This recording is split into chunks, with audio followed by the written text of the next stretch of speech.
Today is Wednesday, September 1st, 2021. Coming up with Roland Martin Unfiltered. A Colorado grand jury indicts 5 people they believe are responsible for the death of Elijah McClain 2 years ago. The Akinleye trial continues as more testimony provides shocking revelations. We'll talk with a lawyer, Candace Kelly, about the case. Since 9/11, the U.S. has spent $21 trillion on foreign and domestic militarization. We'll talk with the director of an institute that breaks down these issues to say, why are we spending that much on the military? Texas now has the strictest abortion ban in history. The new law not only prevents women from getting abortions after 6 weeks, they also allow random citizens to sue anyone that helps a woman get an abortion. Black Americans are twice as likely to die from COVID than white Americans. Tonight, we'll talk with a pediatrician, discuss the racial and health disparities. Thousands of students in Chicago will now have to find transportation after the bus drivers quit because they refused to get vaccinated. And at the MEAC SWAC Challenge, I had a chance to catch up with the chancellor of North Carolina Central University. We'll hear from him. It's time to bring the funk. I'm Roland Martin Unfiltered. Let's go.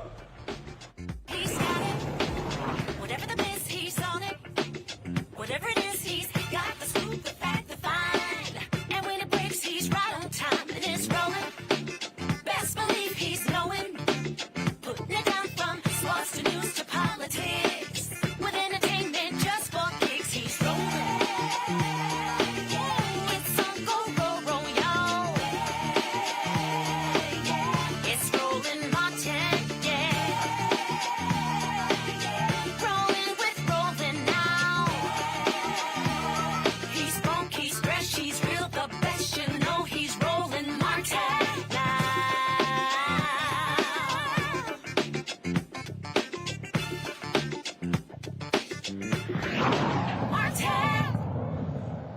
In Colorado, a grand jury decides several officers and paramedics should face charges for the death of Elijah McClain. Attorney General Phil Weiser laid out all the charges.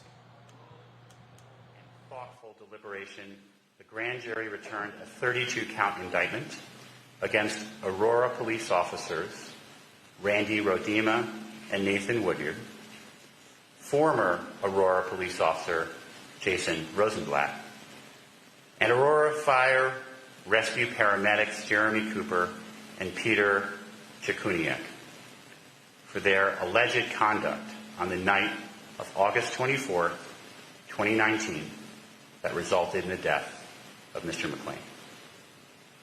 Each of the 5 defendants face 1 count of manslaughter and 1 count of criminally negligent homicide. Officers Rodema and Rosenblatt also face, each of them, a count of second-degree assault with intent to cause bodily injury and caused serious bodily injury to Mr. McClain. Both also face 1 count of a crime of violence related to the second-degree assault bodily injury charge. In addition to the manslaughter and criminally negligent homicide charges, paramedics Cooper and Chikuniak also face 1 count second-degree assault with intent to cause bodily injury and caused bodily injury, 1 count second-degree assault for recklessly causing serious bodily injury by means of a deadly weapon, ketamine, 1 count second-degree assault for a purpose other than lawful medical or therapeutic treatment, intentionally causing stupor, unconsciousness, or other physical or mental impairment or injury to Mr. McClain by administering a drug, ketamine, without consent. Cooper and Chikuniak also face 2 counts of crimes of violence for each of the assault charges. Folks, it was a couple of years ago. McClain was walking home from a convenience store with an iced tea when 3 Aurora police officers stopped him. They received a call about a suspicious person wearing a ski mask. McClain was put in a chokehold and injected with ketamine as first responders and law enforcement forcefully restrained him during a walk home from the store. The officers weren't charged in 2019 after prosecutors said an autopsy couldn't determine how McClain died. Let's go to our legal panel. A. Scott Bolden, former chair of National Bar Association Political Action Committee. Robert Patillo, executive director, Rainbow Push Coalition Peachtree Street Project. Monique Presley, legal analyst and crisis manager. And also Candace Kelly, who is, of course, a justice correspondent for BNC and also an attorney. Glad to have all of you here. This was a case here that shocked so many different people, and of course it was a couple of days ago when it was his birthday, and the family was stuck saying what the heck happened. Finally, what we're seeing here, Monique, is a sense of justice. People obviously want to see these folks convicted, but none of this made sense whatsoever. How they treated this young man from the beginning. No, and it still doesn't. It still does not. And the fact that they are at least moving forward with charges, which frankly, for anyone who thinks organizing doesn't matter, protesting doesn't matter, shouting as loud as you can doesn't matter, yes, absolutely it does, because this wouldn't be happening without people just simply refusing to give up. We see over and over again, Roland, and I say it every single time, and I'm probably going to say it 3 times before this show is over on 3 different matters, the dehumanization of Black bodies. And it just simply doesn't matter as much when we die, no matter how it is we die, whether it's from lack of standard medical care, whether it's killing by police officers, whether it's mistreatment by one of our fellow citizens, it just doesn't matter. And we saw that here, and I am glad at least that there is a charging, but we are far from home. And frankly, even if there is a conviction, that's not justice. Justice is when we are treated fairly. Justice is when we stay alive. So what we would be getting is a semblance of justice. We would be getting at least the functional operation of law if these officers are made to pay for what they did. And that really right there is the fundamental issue here, Scott, and that is, it's not a question of do you get justice after the fact. How about Elijah not being dead? Yeah, he's just not here anymore. And there's so many questions about why he was stopped, why he was oppressed, if you will. Why did they kill him? Why did they give him this drug? I mean, it doesn't appear from the reports that he was being arrested. He had a skull cap on that had a cover on it. That's not a ski mask per se. So apparently the weather was right for that. It just doesn't make any sense. And this is a scary case because if you don't have if you don't have the AG that brings in the special prosecutor, now you're stuck with the DA and the coroner who could not conclude why he was killed, which triggered apparently or allegedly by the DA to say, I can't charge anybody because I don't know what killed him, which is a complete asinine response to the death of this young man. For 2 years, the investigation took place. And so it's a powerful case for independent review when you have local authorities who are close to the police and they simply will not do their jobs independently. And now you have these officers that have been suspended. I think one's on desk duty maybe. But the fact of the matter is we should watch this case closely, Roland, because we can learn a lot from this case, and we can learn a lot from the AG who brought in the special prosecutor and learn more about the facts here, because it just seems like a senseless killing. Candace, this is what the New York Times writes. The indictment unsealed on Wednesday accuses the paramedics of failing to follow medical protocols before and after they injected Mr. McClain with ketamine.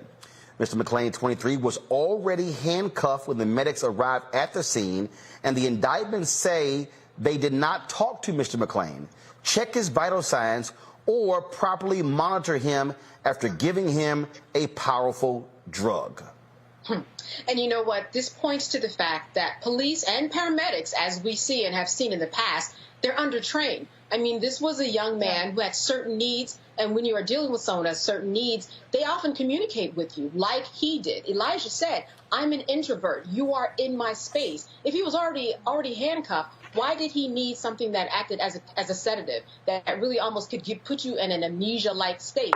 Here was a young man who was communicating. What I expect to see is the Justice Department to go in and once again look at this particular police office, this force, and see what went on. What is the matter with this police force and the paramedics? Why this problem crept up the way it did? The paramedics were charged, which was an interesting charge, but a charge that made sense because these were people that gave him and did not give him medical treatment. No need for the ketamine. No need for ignoring him. But again, undertrained people, and I think that's what's the issue here and what's at stake. How do we retrain people so they can look at people like Elijah and realize that there are other things that go into play as opposed to just over-policing and stopping people for no reason at all and taking the most extreme measures in order to take care of a situation. Robert, here's what is quite rare. Not only were cops charged, paramedics and firefighters. Yeah. That's also what I think is extremely different about this story. Well, 3 points I want to make, Roland. I think I've said before on your show. The reason this case hits so close to home to me is because the exact same thing nearly happened to me while I was in law school. I think I told you I was in Chicago on 47th Street coming back from the library middle of December, so I have my mask on and my hoodie on. Next thing you know, I got my head on the hood of a CPD police car with my handcuffs on. They were looking for somebody. They realized it wasn't me and eventually let me go. That could have ended exactly the way that this case ended. We have to look at police powers for Terry stops. This idea of fitting the description of an individual, allowing police to stop, manhandle you in any sort of way, and have absolutely no recourse and no repercussions. Let the cops go grab somebody, a little blonde girl named Megan, and throw her on a cop car for doing absolutely nothing but walking home and see what will happen. We have to start valuing the lives of black men the same way we value the lives of others. Secondarily, beyond the point of training, we have to look at the complicity between cops and paramedics often. I've seen this exact situation happen often with people going through mental health issues or substance abuse issues, where they will administer drugs against their will in order to, quote unquote, calm them down or be able to take them into custody. If you take a drug at your doctor, you have to fill out 4 or 5 forms, questionnaires to find out what you're allergic to, if you've ever had an adverse reaction to it, so on and so forth. So these paramedics are committing an assault by injecting you with a chemical in order for to ease the job of police officers. There's no difference between injecting you with ketamine and beating you with a nightstick when it comes down to it, because both are intended to subdue an individual. And I think we have to look at how often this happens and is not reported. And I think finally we're glad to have charges, but we need to come to a place in this country where a black man does not have to be filmed getting beaten, choked, or injected to death in order for there to be charges brought. Just the fact that you have a bunch of cops around, somebody got injected and there's a dead person, should be enough to bring charges in 2019. It should not be a 2-year investigation involving the state and independent prosecutors just for this to happen, because we cannot always count on there being a camera there to validate our lives. So this is why it's so important for us to push through the George Floyd Justice and Policing Act on the federal level, and not to take a backseat to anybody else's political agenda and demand that these things take place. And here's what is so crazy about this story. He is walking home. They say suspicion, wearing a ski mask. First of all, he was wearing a face mask, listening to music. Cops immediately roll up and they roll a video, because this is the key. They immediately roll up, grab him by his arms, push him against the wall, pull him to the ground. This is, come on, roll a video, please. This right here is the problem. This is the problem right here. You walk up and that's the first reaction. Not talking to him, not ascertaining that. They immediately lay hands on him. He then says, let me go, saying that he wasn't dangerous. Then they put him in, they use a carotid hold, a restraint on his neck that restricts blood to the brain.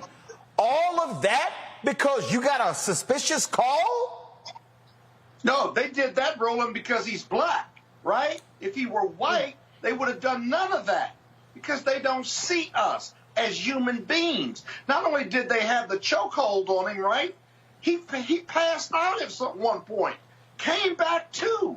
Then they put him on the ground. He says, I can't breathe. You ever been put on the ground with a knee in your back and your hands behind your back, and they're trying to cuff you? You cannot breathe. Physiologically, it is a place of discomfort. You can't conform. And then the bottom line, no matter what you say, is that they use deadly force to compel a police order, which is fundamentally not only illegal, but against every proper police procedure there is. You cannot use deadly force even if he was resisting. And this is the result. This is a troublesome case, because this kid, we still don't know why he was a suspect, whether he was being arrested or not. And they acted as judge, jury, and then executioner. We've got to watch this case and learn from it. But more importantly, we've got to make sure justice is done for this family and reform of this police department, as our other guests have said. And of course, the police union immediately said, "Oh, the cops did nothing wrong." In the New York Times, Monique, I want to read this. This is what they write: an independent review of Mr. McClain's death, released this February, issued a scathing catalog of errors committed by the officers and paramedics during the encounter and in the investigation that followed. Prosecutors in Adams County, Colorado, declined to file criminal charges against the 3 officers involved in Mr. McClain's death. The only reason we are here is because the state attorney general led this investigation, because the governor appointed, the Democratic governor appointed a special prosecutor to investigate the death. Monique, go ahead. Right, and this is where I was going to say, you got a panel full of lawyers, so let me get real lawyer-esque about it. What we have to have happen here, and I agree with everything everybody else said, including me, and so I do believe that he was over-medicated and given medicine when it was unnecessary. I do believe that he was killed due to excessive use of force. I do believe that he was targeted, and what happened to him happened because he was black, and if he had been white, then it probably would have been a different result. Here's what I also believe. I also believe that the intent, the way you deal with a murder case, was not to kill him. And that's why I come back to dehumanization, and why we have to figure out a way that people can be guilty of crimes and that they can be held accountable even when their mens rea or their requisite intent was not, let's murder us a black boy tonight. It shouldn't have to be that. Not when you're a public servant, not when you know better, not when you're expected to be trained better, not when you're expected to have the type of sensitivity and ability to effectuate arrest if necessary, but also to recognize special needs. And that's the one thing we haven't talked about. So if you're dealing with an introvert, you know this stuff matters to me. If you're dealing with someone who's on the autism spectrum, like my son, who that could have happened to, walking down the street, mask on for no reason whatsoever, headphones on because the music calms him. That's why I don't let him go anywhere by himself, although he can. He's capable, thanks be to God, of walking from here down to the 7-Eleven, knowing how to pay for his candy and his movie and come back. Is it going to happen? Hell no. In these streets in the United States of America? No, because his name would be Elijah. Because there is a lack of training, as my able counsel said. And then there's also just if they black, they doing something wrong thing. That's right. Going on that ends up having sons of mine killed, intentionally or not. So again, I am thankful for this indictment. Do I expect that cases like this will end up with first-degree murder? No, but it matters that they are charged, and it matters if there's a conviction, even if it's recklessness, because then that says to the next EMT who over-medicates, black boy must be high, let's give him something, and then they kill him. It matters for the next police officer walking down the street. Okay, well, a black man walking, it's not against the law, right, to have on a costume. Like, I mean, like, how about just not, I mean, just, again, when you approach folks, when you approach black people, the automatic thing is not, let me put hands on you to accost you. But now, you shouldn't approach. Right. That's the thing, Roland. I get what you're saying. Keep your hands off. But what about leaving the hell alone? Right. Well, first, and again, though, if you get a report of, first of all, I always got these issues of suspicious person. Okay, I mean that. See right there. See right there. Suspicious person. Okay, doing what? If I'm walking down, so I guess I'm thinking about in Texas when they had the snowstorm and the brother's walking with groceries and the cops are like, "Where you going?" Say, "Man, I'm good. I'm heading home." And they keep sitting there pestering him. Next thing you know, he's arrested. He's thrown in jail. He's like, "Yo, I'm just walking home in the cold." Now, here's the deal. If your ass, look, if I ask you, you want to give us a ride? No. Dog, it's sub-zero temperatures. I'm fine. If I ask you 5 times, all right, have a good night. Now, if your ass freeze to death, I'm on camera asking you 5 times. But again, he gets accosted, thrown in jail. That was Colorado. Let's not go to Texas, where a grand jury declined to indict a Texas police officer in the death of another brother shot as he ran away after being confronted. 22-year-old Joshua Feast died December 9th after Lamarck police officer Jose Santos shot him. Civil rights attorney Ben Crump, representing Feast's family, says Santos shot a defenseless man who posed no threat to the officer. An independent autopsy done at the request of Feast's family concluded he died from a single gunshot wound to the back. Galveston County Sheriff Lieutenant Mel Villarreal says enhanced video from Santos's body camera shows Feast had a gun pointing it at Santos. Monique, you are an attorney on this particular case. So just share with us your thoughts about this. And all of a sudden the enhanced video?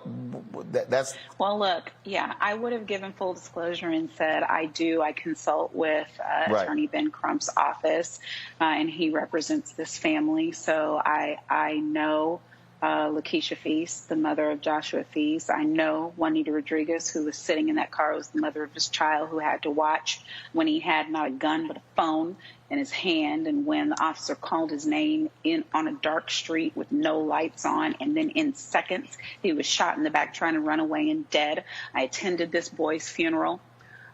This is my home county. I'm from Galveston. This happened in Galveston County. And what we had yesterday, Roland, was the district attorney's office, Jack Brody, the district attorney who for months and months now, for 8 months, has been answering every one of the mother Lakeisha Feast phone calls and saying, we're with you, we're doing everything we can, we're having a thorough investigation. But then yesterday he comes up and he says justice was served and the officer's actions were justified and the grand jury did their job. Well, it's all lawyers on this panel, so I know I don't have to explain. The grand jury belongs to the prosecutor. Mm-hmm. So if we have witnesses we know were prepped by a prosecutor, called in by subpoena, and then at 10:30 in the morning yesterday, they were told you can go home, you're not needed, we all know what happened. There were eyewitnesses who were not called, and then they rolled out this press conference in front of all of the media, and he said it's the first time he's ever done a press conference. And they show us this enhanced video that they say they've taken to DPS, to Texas Department of Public Safety, that they have had enhanced for light and for clarity. That's what they're saying. And that they want to slow it down and show us where they can see that the officer first saw a gun in the left hand of the deceased Joshua Feast. They want to show us where they can see that he turned to run and somehow, like some sort of contortionist, twist the gun behind his back and aimed it at the officer that justified the shooting that happened within 5 seconds of him calling his name. They're showing us now how that was the same gun that was dropped in the street. Well, here are my questions. One, if the gun was in his hand and not a cell phone, then why don't I have fingerprint evidence? You say that you have the gun on camera in his hand and then he drops it and then he's shot dead in the back and then they obtain the gun. Where are the prints? I'm saying, too, if he is a contortionist, like you say, and he twisted his hand behind the back and did that, then why is it that we see the smoke from the shot to his back before we ever see whatever that thing was in his hand? I'm just asking. These are my questions. Why is it that the district attorney didn't present any of these eyewitnesses who would have given different testimony than this slowed down video? And then finally, because it's a lawyer panel, I'm going to say this. Is it a slowed down frame by frame that Officer Jose Santos saw that night like it was bright, like a stadium in Texas, lit up like the sun was at the height of day? Or was it a dark street with no lights and with no way whatsoever to know the difference between a phone and a gun and a rubber ducky? Because the grand jury was supposed to decide based on what Santos saw that night, whether his actions were justified, not based on the altered, doctored, enhanced, lightened, slowed down video that Texas DPS came up with to justify it. So these are just things that I want to know. Inquiring minds want to know these things before you get sued, Jack Brody and the rest of you in the city of Lamarck. Don't you want to answer these questions? I'll supplement one more question. If he was contorting his body and running away and firing, do they have the bullets from the gun? Oh, no, Scott, he never fired. He never fired. Well, it's just exactly. But there's no firing. There's no firing. Okay. Well, they say he was pointing. Here's another one. Did they test not just his prints, but if you're holding a gun and you said they weren't fired, then they've recovered the gun. Where are the fingerprints? I think you raised this. Where are the fingerprints on the gun that he allegedly had? Because as I read the report, there were like 2 guns. And so none of it makes sense. Those questions have to be answered. There will be a lawsuit, but it just simply borders on the nonsensical. Last question that I would raise. What difference does it make if you enhance for clarity the camera if that's not slowed down and have clarity on the night the police shot him? I want to see what the police saw, and it certainly wasn't slowed down. Did Santos see it in slow motion? No, in the dark. No. Unless the cop is some superhero with laser-like vision that can slow down a young man running, I don't think there's a human being like running that. away. So what difference does it make? And Scott, on that exact point, let's understand there's a reason we have policies against shooting fleeing felons, because he's not an aggressor towards Tennessee you. v. Garner, my favorite Constitution case, Tennessee v. Garner. And let's remember, this don't make me quote it. Hold on. Look, Robert, go. And also, this is Texas, which is a constitutional carry state. It is not illegal to have a gun. It's not illegal to be holding a gun. Booyah! It is illegal to be assaulting an officer. So this idea that you I knew you would remember that, Robert. Had a gun is ridiculous on its face. Wait, hold on. We can't talk over Robert. Robert, please finish your point. No, I'm done. That's just the point, that this entire thing doesn't make sense. And this is why it's so important. I'm going to circle right back to get on our senators about this Justice and Policing Act, which already does not go far enough. But the fact that it's on the back burner right now, I think, how many dead black bodies do we need to drop at Joe Manchin's front door before we can get a vote on this? How many times do we have to come back and say, this is not like some crazy Tea Party issue about critical race theory or Sharia law. This is really happening to us, and it has to get passed right now. And we cannot continue to dilly-dally and dance around it, because if we do not put a federal backstop right there, then all it takes is a local prosecutor to not want to prosecute a case of this nature. Then you can end up with no justice for that family at all. Candace? The ultimate evidence is that he was shot in the back. And what we also often see is the DA's office, when they don't really push for the indictment that they're supposed to with the right witnesses, they go ahead and they try to create a narrative of their own, which is what we are seeing right now. We're not going to do it in court, but we are going to do it in the public court of opinion right now and slow down this video. They're going to provide evidence to justify their case, which really is evidence that they are guilty in all of this. They just did not want to bring it into fruition, but they're going to go ahead and try to get people on their side because they know that they're wrong, or else they wouldn't be slowing down this video in order for other people to try to understand what was the perspective of the police officers. Roland, can I add something? Go ahead. Okay. The other thing that I want to add, and thank you for all these brilliant legal minds that are on here, but Attorney Ben Crump is undefeated in taking on clients and getting them some measure of civil justice, civil award for what has happened. But that is not going to calm the heartbreak in this mother's heart, and that does not fix what's going on in the streets. The streets of Lamarck are not safe right now. This man has been on paid vacation, administrative leave, since December 9th. And as of yesterday, when the grand jury made their decision, he's now on desk duty. So he's got a gun again. He's wearing a badge again. He's coming into an office. It's just minutes before he's back on the street. And this is an officer who held a citizen underwater in Galveston, Texas, when he was employed by the Galveston Police Department, and got fired and rehired across the bridge in Lamarck, and has killed a man before Joshua Feast since he was hired there. So listen to me, people. The only way that we do anything about this is if we ensure that officers like this don't get to carry a badge, don't get to carry a gun. They are right now being sanctioned for murder.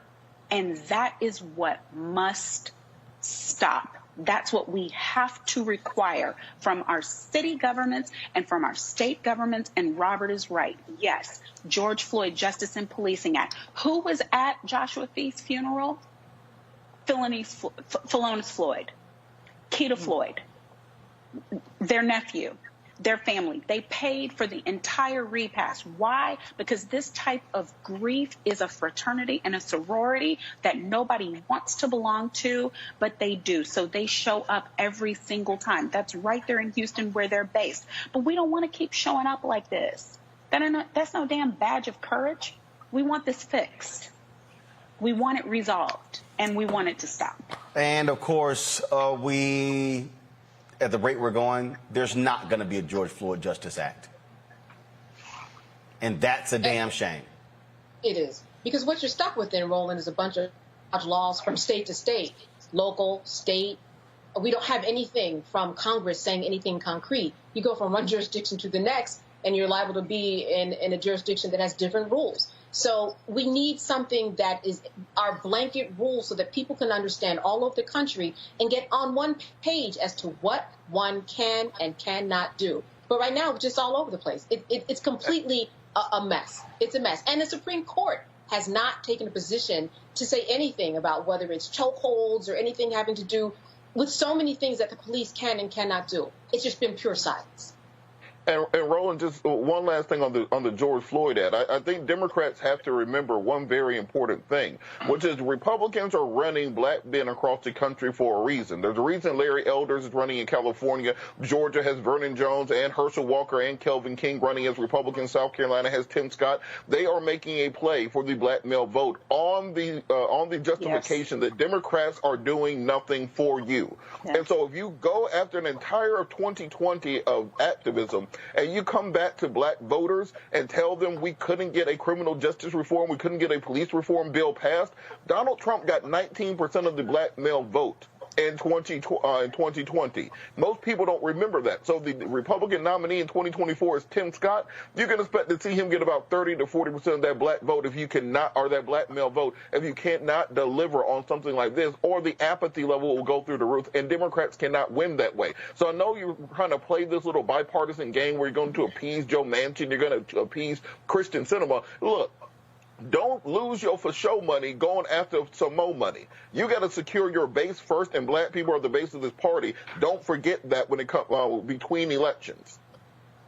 And I hear that Senator Scott, not Lindsey Graham, is the one single-handedly responsible for the punting, the pivoting, and the scaredy cat behavior that we are seeing concerning the George Floyd Justice and Policing Act. I sat with Botham Jean's sister and with the Floyd family just a few days ago, August 28th, when we were all here regarding the march. The March for Voting, as the March on Washington, whatever they want to call it now.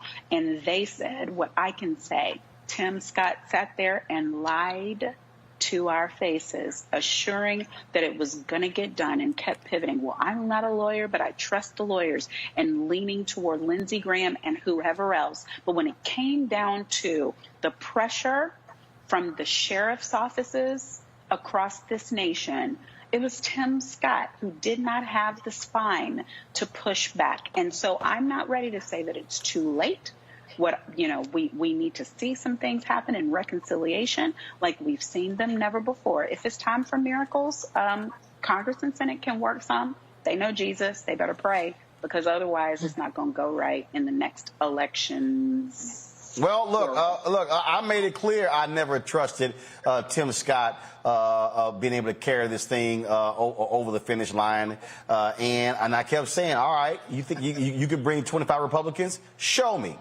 You could bring 10 Republicans. It's not the votes. It's not the votes, though, Roland. That's the problem. I disagreed with you about that, because it's not about the votes. It's about the resolution to get it done. Because even this argument about what the sheriffs are pushing back on qualified immunity, you have to be able to galvanize your own people and say whether QI makes this bill or not, they should be a bill. You got to go talk to even the Democrats, because the ones in the House are saying, well, if qualified immunity isn't in it, then the bill is dead. They need to be doing their damn jobs. Never mind. I can get censored even on a show that don't get censored. So now's the time to stop talking. Well, again, I had no faith that he could get it done. Let me go to a break. We come back. We're going to talk the R. Kelly case. More explosive testimony coming out of New York. That's next on Roland Martin Unfiltered.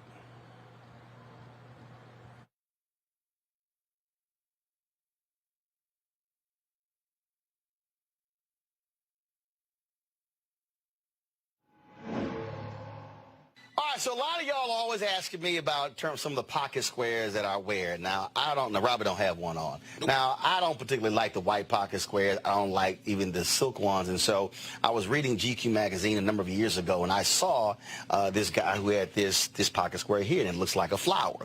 This is called a shibori pocket square. This is how the Japanese manipulate the fabric to create this sort of flower effect. So I'm going to take it out and then place it in my hand so you see what it looks like.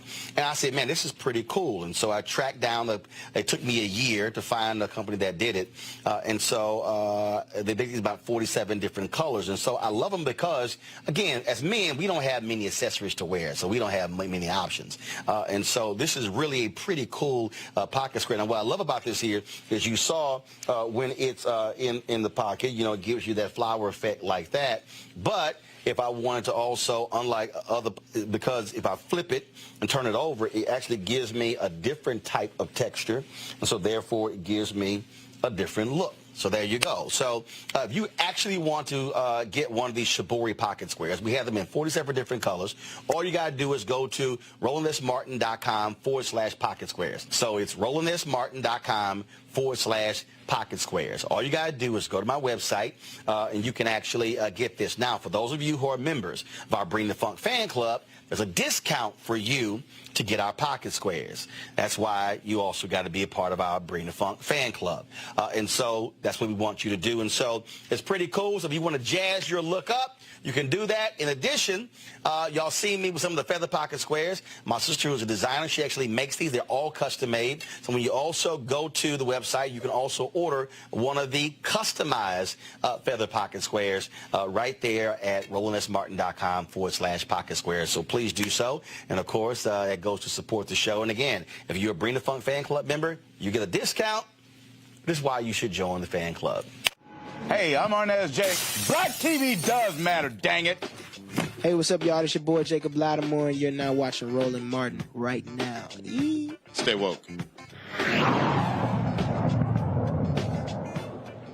The R. Kelly trial continues to reveal the strange lifestyle of the R&B singer. Today, one of R. Kelly's accusers told a jury that he kept a gun by his side while he berated her and forced her to give him oral sex in a L.A. music studio. The witness said the intimidation tactics were part of an abusive relationship that began when she was 19.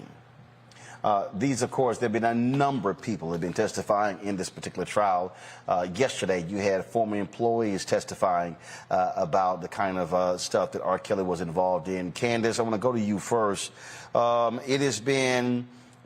You had woman after woman, many of their names not being revealed. You had a man testify that R. Kelly said, "I'll help you with your music career," and R. Kelly performed oral sex on him. I mean, you've had shocking testimony in this trial, and I still say what stands out is that you had a number of former employees who have been testifying against Robert Kelly. Yeah, and you know what? This is what the prosecution calls building a case. Bringing in a number of people so that they can show a pattern that this is what R. Kelly did in order to mastermind his criminal enterprise. You know, a lot of people have said online or when they see me, why do you spend so much time talking about the prosecution? You don't give the defense a chance. Listen, the prosecution is the one that has to make the case, and the defense responds to their allegations and to their evidence. So as you said, we've heard from so many people, women, a man. We might even hear from another man. We've heard the voice of Aaliyah from the grave. We've heard of people being forced to eat feces, being abused and raped. We've heard people who said that when they met R. Kelly, they were underage, or even that they were not underage. So we have heard a spectrum of people. R. Kelly all the time saying that this is not true. I want to say that. And the defense has had a difficult time in trying to cross-examine these witnesses and say, hey, didn't you want to be there? And that was a fact for a lot of these young women, is that they did want to be there to start their singing career. Even their parents were involved to say, yes, we'll sign up on this because you did it for Aaliyah. Maybe you will do it for Azriel, or maybe you would do it for somebody else, because my child wants to be a singer. But the bottom line is that even if these young women did agree to even be in a relationship, or even agree to live with him and be homeschooled and get the parents' blessings, they didn't agree probably to be raped. They didn't agree to have eat feces. They didn't agree to get herpes. So these are the things that have been spelled out and have been building so far. We are probably halfway through this case. It is certainly not over. We're going to hear more explosive testimony, and this is something that, again, the defense is going to be an uphill battle. Because when you start questioning witnesses who say they were raped and then asking them, but didn't you want to be there? That's re-victimizing the witness. And that's not something that the jury often takes kindly to. So a lot of moving parts here. Robert Patillo, your assessment of the testimony you've heard thus far in the last 10 days of the R. Kelly trial.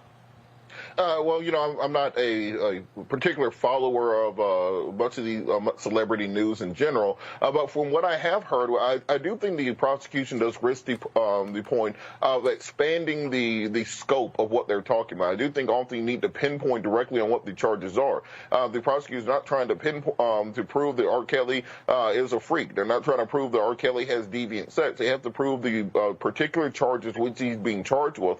And sometimes when you have additional sensational information, they can draw away from the central point. I understand they are drawing their case, and we are only about halfway through, but I do think they're going to start having to draw in that bullseye a little bit more so that it's very clear in the minds of the judge and jury exactly the point they are trying to prove, and not simply just a reading of all the terribles that R. Kelly has done in his life, that making sure they are actually putting together the case that can have him convicted of the charges which are against him. Scott, kidnapping. I'm sorry, Candace, go ahead.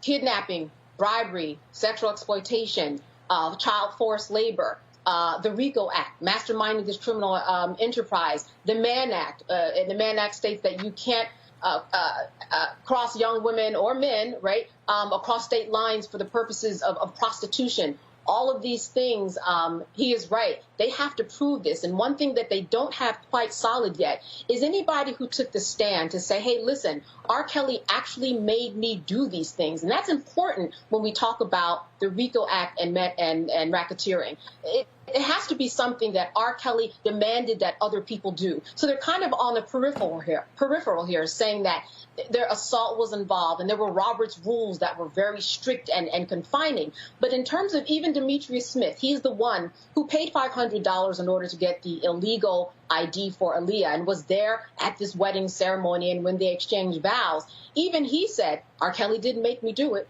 and I don't want to see R. Kelly go to jail. Even the employees, none of them had said that specifically R. Kelly made me do it. And they haven't pointed fingers at them. But on the outside, we do have these things that are building, and they ultimately need to kind of wrap this gift up in a bow finally, because they just haven't done that yet. But we do have a lot of, as you said, extreme information and information that's just very, it makes the headlines that people pay attention to. But in terms of the legal actions and in terms of the thresholds that have to be met by the prosecution, are we there yet? Not quite. Yeah, I would respectfully disagree. And not too much. You've always got to wrap it up. But the fact that these were employees, the fact that he had this controlling management style, this controlling personality, they've got to wrap it up. But I think inherent in their presentation is that at the end they're going to say, use your common sense as a jury, and all of these people did these things at his direction, whether they said it on the stand or not. But I do agree that in the end they've got to wrap it up. But from a criminal defense side, I'm often because I'm a criminal defense lawyer, I often wonder, what's the defense here? He denies it. And he says that they're lying and they're groupies. I agree with you. That's not a defense. That may be something you put on the stand and argue, but short of that, that's not a defense, because they can prove the herpes charges, because unless he puts a witness on, watch this, maybe he takes the stand and denies all of this stuff, which I hope that he doesn't, because that's not a great Ain't no way in hell R. Kelly getting on that trial, get on that stand. Watch this. But Watch if he this. got there and You know started what, singing, Roland? You're right about that. But most criminal defense attorneys would have negotiated a plea deal by now versus taking this to trial. If you look at the overwhelming evidence that they presented, and they're not done yet. They've got to put somebody on the stand to say that I didn't hear him, that he told her he was infected, and that they had some signed agreement, or that he used a condom, if you will. The fact that they were groupies and wanted their career to be enhanced simply is not enough, even if you cross-examine them. The published reports don't get into how these individuals are being cross-examined. And then what is the defense case going to be about? If you're not going to put R. Kelly on, you got to put somebody on to deny all of these allegations. And racketeering may be a difficult charge to prove, because you got all these various elements, and it's got to prove essentially that it's a criminal enterprise. Somebody's got to testify. You're not going to close and with limited challenges to the prosecution witnesses, close and say, I'm ready to do my closing argument. I guess you could do that, but that's a losing defense case. It's a losing defense case.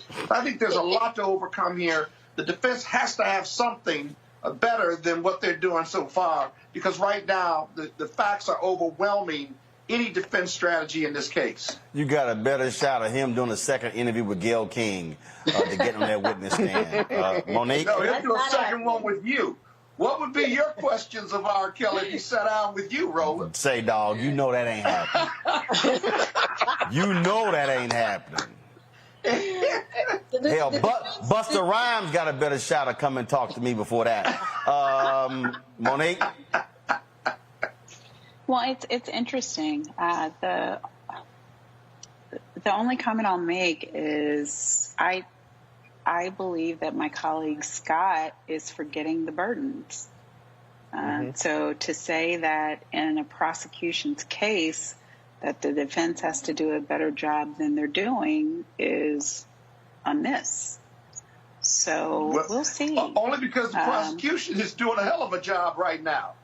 I didn't forget the burden. They're doing the job they're doing. I agree with Candace that there are some things that are missing. I'm not following it closely, but the Pied Piper is real, as far as I can tell. And I probably have more information than most. So what I would say is this case is still open. It's not going to be the only case, but I'm not ready to conclude that they have this wrapped up. Candace, you better make a comment. I will say this, that one of the things so far that we can see, and as we all know, we're not done yet. We're just halfway there. But so far, what I think they have proven with conviction is that he married Aaliyah. They have somebody saying that they got the fake ID. They have somebody saying that they were at the wedding. They have the marriage certificate. Those dots are connected. But even with the herpes, he might have given them herpes and they didn't know it. But it then becomes he says, she says, because there's nothing documented saying whether or not he told them or not. But the one thing that we do have is this whole idea of Aaliyah's marriage, as well as if they were underage and if they have videos to prove that these young women were underage and they were being filmed on his iPad, which is what every single person who said that they were allegedly raped or assaulted by him happened, was that he used his iPad. And often on his iPad, I don't know if some of you back in the day saw these the video of R. Kelly or not R. Kelly, depending on what you believe. But in his videos, he likes to say, you're 14, you're 15. If they have that evidence with him saying that on camera, then you have that. Then you have to get the parents involved. At some point, many of the parents. Who is this jury? Who's this jury? Because I haven't been following it. Everything that you say works if you're dealing with a jury of every single person who's willing to. But I mean, Roland can say, I see the things that people are tweeting him, and I'm seeing the things that are. I mean, there's this whole contingency of people that it just doesn't even matter what is said. They refuse to believe it, and so it only takes one of those. No, that is maybe, true. but here's, Oh, one here's second, the deal. one second, one second, one second, one second, one second, one second, Scott. It's me talking. Because you were talking loud. It's To Candace. Candace, no. First of all, Candace was talking, but Scott was trying to overtalk. I got this. Yeah. Okay, I got this. Candace, to your point. First of all, Candace, to your point. The prosecution has not introduced any of that iPad video. Correct. So that's one. Folks have tested. So folks have testified. You have you have that. Now keep in mind, in the first trial, there was a videotape. R. Kelly claimed, or they want to claim it was his brother on it. Bottom line is, here's the deal. The jury believed that was R. Kelly on the video. That wasn't the problem. They could not ascertain the age of the young girl on the video. That's what happened in his first trial. And so I believe what you're seeing here, you're seeing the prosecution, by bringing out all of these different people, by being able to give all of these stories of intimidation and coercion. What they're sort of doing is they're bracketing these charges with all of this in terms of heinous behavior. But to your point, they still have to get to what did he do that was illegal. Go ahead.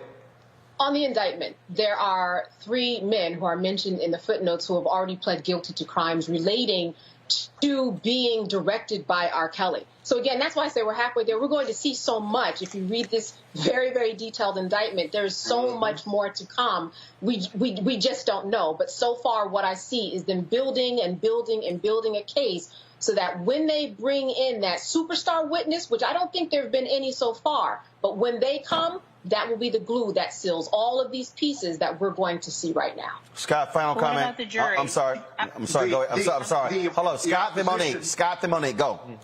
The rebuttal, given the wealth of evidence that's coming in, can only be that these individuals who would testify are just blatant liars. They're going to need a smoking gun witness or document to confirm that these individuals got together and hatched this plan to lie in order to get money.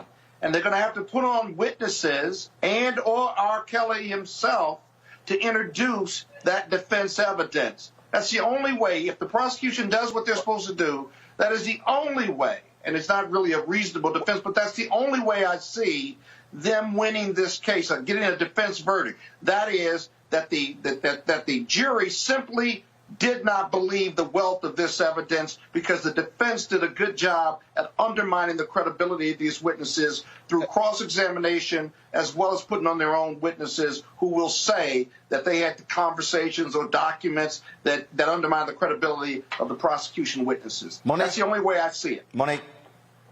Which brings us back to my question, because Scott is saying that the only way is for the jury to disbelieve, and I think all of us understand tonight it only has to be one. What's up with this jury, Candace? Who are they? So far, it's very constrained in terms of who's on this jury. We don't know a lot of facts like we do in the others, but we do know that there are 7 men and that there are 5 women. We don't know the racial makeup. We don't know the age. We know during some of the voir dire process that some of them were young and into technology. And we know that some of them have never even heard of R. Kelly, but that most of them have heard of the song, I Believe I Can Fly. But that's all we have so far on the jury. I will say this, though. I have met people, especially white people who are of a certain age 50 and over, who, if they're on that jury, they've never even heard of R. Kelly, which is a surprise to me. I've met them in person. They have no idea who this man is. Haven't even heard I Believe I Can Fly. So we don't know who's on this jury who's going to be able to take a look at this at its just base. No, I've heard nothing. I have not heard in the closet. I know nothing about Chocolate Factory. We don't know who is on that jury who knows anything about R. Kelly or not. We just don't know at this point. Remember what I said, a defense verdict. A hung jury will be great, but he'll get tried again. But I'm talking about not guilty. Well, actually, keep in mind, there are 3 jurisdictions going after R. Kelly. So it's not just New York. Robert, go ahead. Well, and this is why I think it's so important for the prosecution to bring this in, because I think Scott is underestimating what the defense, given the information we have currently, not any smoking gun evidence to coming forward, but if you're the defense attorney, you can, to the herpes charge. She had herpes when she got there. She had herpes after she left. How exactly are you going to tie that directly to R. Kelly? That's something the prosecution has to prove. On the underage charges, you have to prove, just as Roland said in the previous case, that he knew at the time the individual. You have the individual saying it at trial, but is there any documentary evidence? Is there a text message? That's not true. Along those lines. Statutory rape, you don't have to prove that. Scott, what I'm saying is I don't think the prosecution has landed the plane yet. I don't think it's time for a premature celebration. I think the prosecution has more work to do, because there are plenty of plausible defenses, and all you need is one person to be an equipoise at the end in order to have a verdict. And if you try to try a case again, you never have as much steam the second and third time trying to try a case, which usually ends up with either something being getting dismissed or a plea deal being cut just because of the expense of getting all these witnesses back together. Got it. All right, folks, we're going to leave it right there. Candace, thank you so very much for joining us. We appreciate it. All right, good to see you. All right, going to a break. We come back. We're going to talk about the trillions of dollars spent by the United States during Afghanistan. Seriously, $21 trillion, and not just Afghanistan, but other foreign efforts as well. $21 trillion. That's next on Roland Martin Unfiltered. I believe that people our age have lost the ability to focus the discipline on the art of organizing. The challenges, there's so many of them, and they're complex, and we need to be moving to address them. But I'm able to say, watch out, Tiffany. I know this road. That is so freaking dope.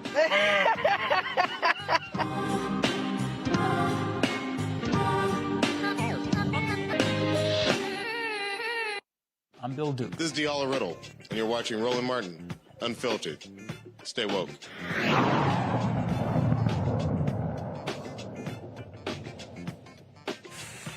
Trillions of dollars spent by the United States over the last 20 years, not just in Afghanistan, but all across the globe. A new report called State of Insecurity, the cost of militarization since 9/11. It was released by the National Priorities Project. It outlines where all of the money went and where those funds may have been better utilized. Joining me now with National Priorities Project at the Institute for Policy Program is the Program Director of Studies, Lindsay Koshkaran. Lindsay, 21 trillion? Seriously? $21 trillion, Roland, on militarization in the last 20 years. And a lot of that is driven by 9/11, but a lot of it has to do with all the other adventures we're having around the world and a lot of the militarization right here at home in this country, too. It's always interesting when people say what we cannot afford, yet when you look at anything with military, spend it. There were billions added to the military budget in the last 4 years of Donald Trump. And even President Joe Biden's new budget calls for more spending. Put in context the amount of money the United States is spending on national defense compared to the 10 countries behind us. Well, Roland, you said it right there. We're spending every year, just on our military, we spend more than the next 10 countries combined. And that includes, countries that we use as our reason for military spending, countries like Russia and China, where we spend several times more than they do. So there's really no reason for it. It's not money for our security. The military budget right now is higher than it was at the height of the Vietnam War. It's higher than it was during the height of the Cold War. And it's all just money, and about half of it is going to contractors. So there's enormous profits being made off of this. And that right there is the critical point. And see something else. That is, there's a defense contractor in every congressional district in the country. So basically what they've done is, if you even attempt to cut defense spending, it's, you're causing jobs to be lost. That's right. If you try to cut one program, sometimes that'll just be 1 or 2 jobs in a district, but it's still something they can still go to that member of Congress and say, we have jobs in your district. You better not cut this program. And it's a huge part of why the spending is so high. They're using it as a jobs program, even though it's a much worse jobs program than if we spent the same thing on health care or education or clean energy or infrastructure. All of those things, we could create more jobs for the same money. But because the military contractors have it and they've had it for so long, it just keeps going. And also I think what happens here is that, frankly, you don't have a president, Republican or Democrat, who has the guts to say, you know what, I think we spent enough last year. We're just going to keep it even. This whole idea that we have to increase the defense budget every year is asinine. It is crazy. It is really true that there are a bunch of people out there, including, unfortunately, most of the people we elect as president, who don't seem to think there is a number too high.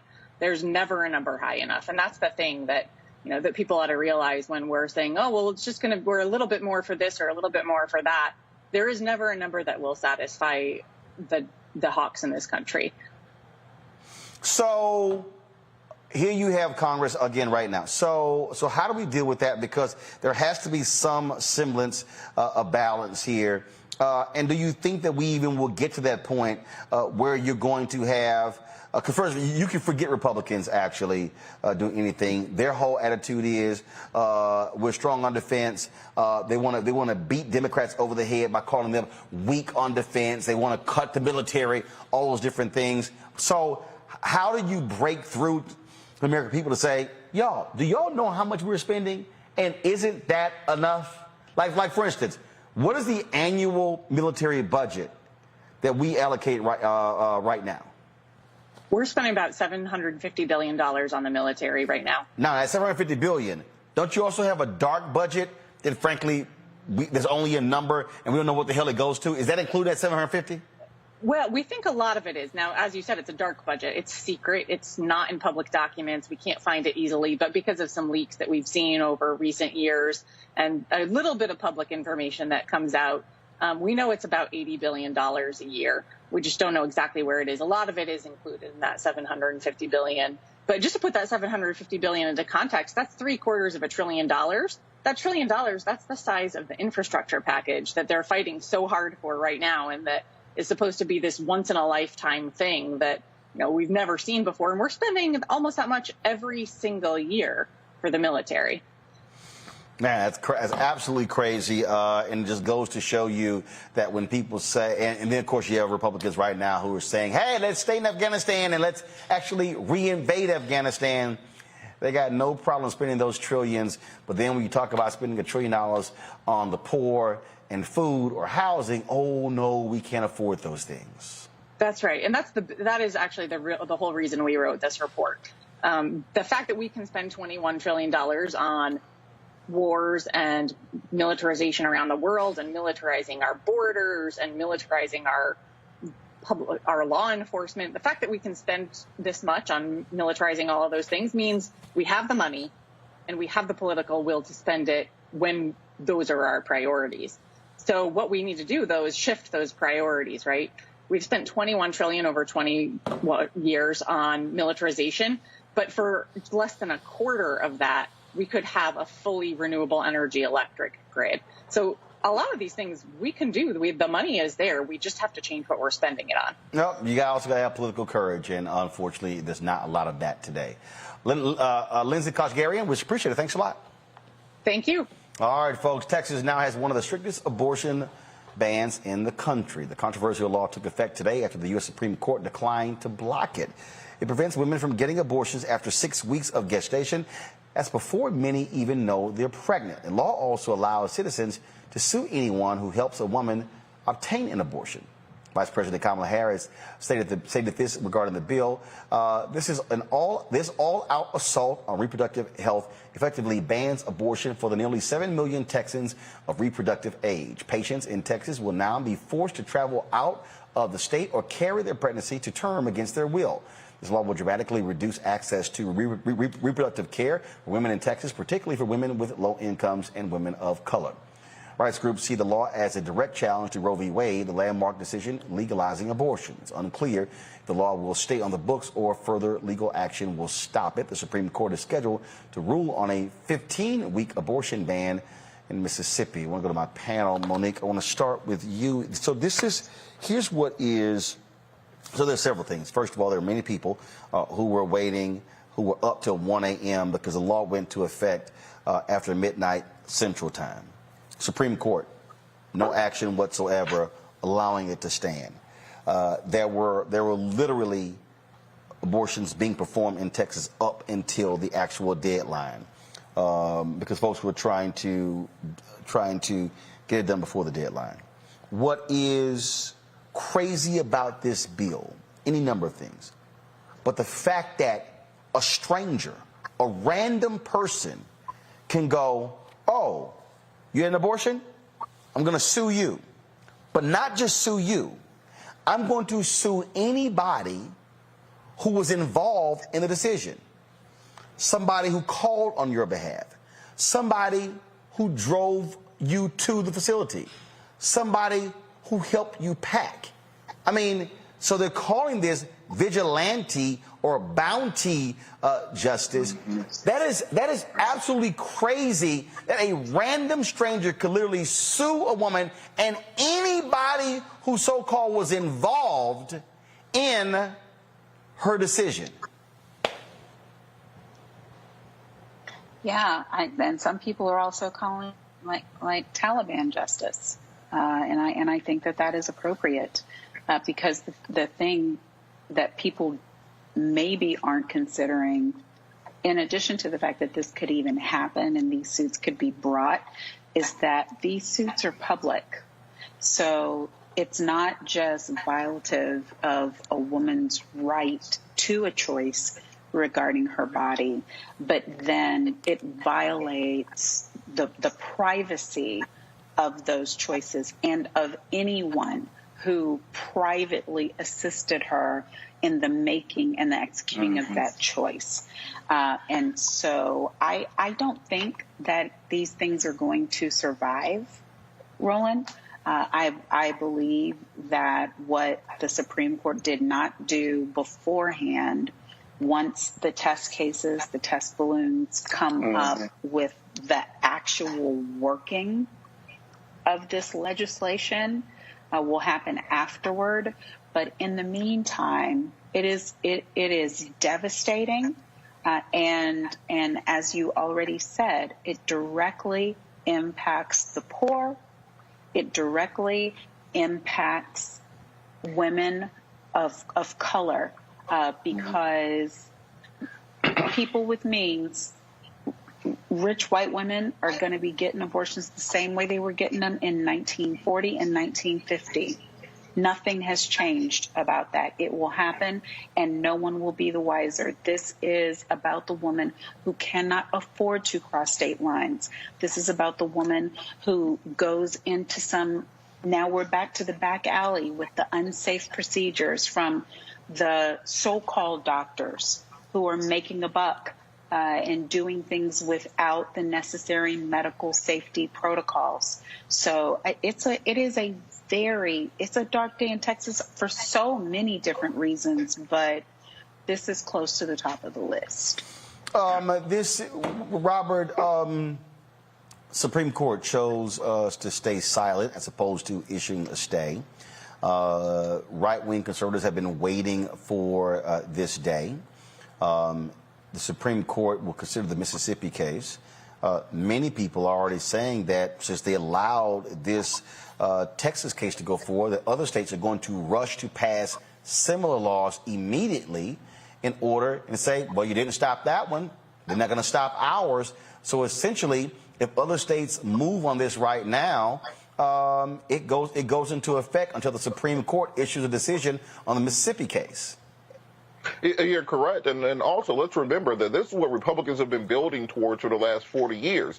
They decided long ago that they would give up the rest of their agenda in order to have judges. The entire reason Mitch McConnell held up Merrick Garland was for exactly this moment. The entire reason that they packed so many Catholics on the Supreme Court is for exactly this moment. They've been building towards it for a generation. And I think many states, particularly states like Georgia, Alabama, Mississippi, throughout the Bible Belt and throughout the South, South, you're going to see even more draconian as they try to one-up themselves. Look at the way the Georgia voter suppression law was, and then Texas had to one-up them with an even crazier voter suppression plan.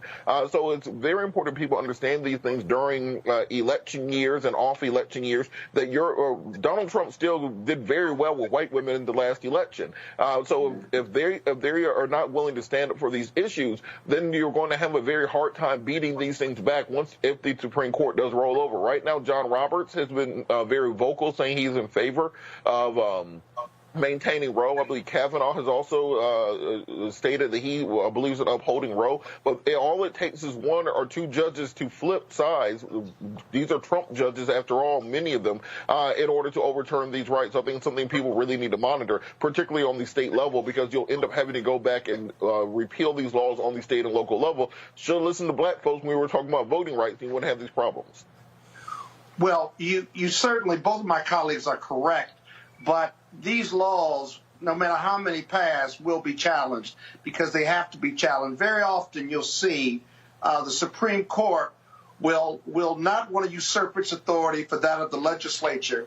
They're protective of those separation of powers, and so they may not have intervened here, but what they're waiting for is a challenge where they have a set of facts that get to the Supreme Court, and those set of facts they will rule on. And one decision by the Supreme Court knocking down Texas or Mississippi will undermine or reverse whatever the legislatures in those states have done. And so understand the method of their madness. I'm presuming this or believing this simply because that's the kind of the way the Supreme Court we've seen from time to time operate. Now, secondly, the issue you raise, Roland, is so vitally important. The standing is what you're talking about, that third parties who have no vested interest in the outcome or damages or injuries for an abortion, they've now created a standing opportunity by statute.